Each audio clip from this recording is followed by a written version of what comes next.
अब एक विशेष विश्लेषण, न्याय में देरी। 5 करोड़ 60 लाख मुकदमे और इंतजार जो पीढ़ियों को निकल जाता है। न्याय में देरी यानी न्याय का इनकार। यह बात भारत के सर्वोच्च न्यायालय ने कई बार कही है, लेकिन देश की अदालतों की हालत देखें तो यह देरी अब एक आपातकाल बन चुकी है। आंकड़े जो झकझोर देंगे। जून 2026 में भारत की सभी अदालतों में लंबित कुल मुकदमों की संख्या 5 करोड़ 60 लाख यानी 56 मिलियन से ज्यादा हो गई। अकेले सर्वोच्च न्यायालय में जनवरी 2026 के अंत तक 92,828 मामले लंबित थे। एक साल में 10,000 मामलों की बढ़ोतरी। जिला अदालतों में करीब 46 लाख मामले एक दशक से ज्यादा समय से लंबित है। 1,80,000 मामले 30 साल से ज्यादा समय से लंबित है। यानी कुछ मुकदमे उन वादियों से भी पुराने हैं जो आज उन्हें लड़ रहे हैं। एक इंसान की कहानी, शाहीन मलिक। तेजाबी हमले में बची शाहीन मलिक का मामला ट्रायल कोर्ट में एक दशक से धूल खा रहा है। न इसलिए कि मामला जटिल था, न इसलिए सबूत नहीं थे, बल्कि सिर्फ इसलिए कि अदालत के पास समय नहीं था। 2022 में बिहार के एक व्यक्ति को 28 साल जेल में गुजारने के बाद सबूतों के अभाव में बरी कर दिया गया। 28 साल सजा हुई बिना सजा के। असल वजह क्या है? पहली वजह जजों की कमी। हर जज के पास औसतन 2200 से ज्यादा मामले हैं। भारत में प्रति 10 लाख जनसंख्या पर सिर्फ 21 जज है, जबकि यूरोप में यह संख्या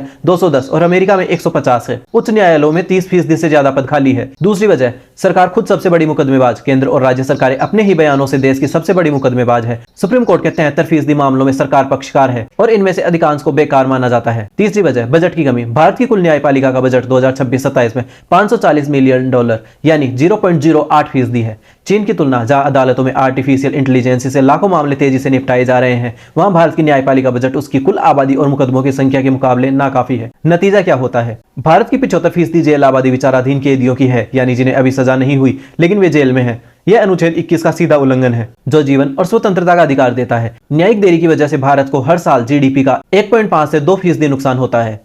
क्या हो सकता है रास्ता? पहला, जजों की नियुक्ति तेज हो। जिला अदालतों से कम 10,000 नए जज चाहिए। 2, सरकार फिजूल मुकदमेबाजी बंद करे। 3, लोक अदालत, मध्यस्थता और ऑनलाइन विवाद समाधानों को बढ़ावा दिया जाए। 4, एआई तकनीकों से छोटे और पुराने मामलों की छटाई हो।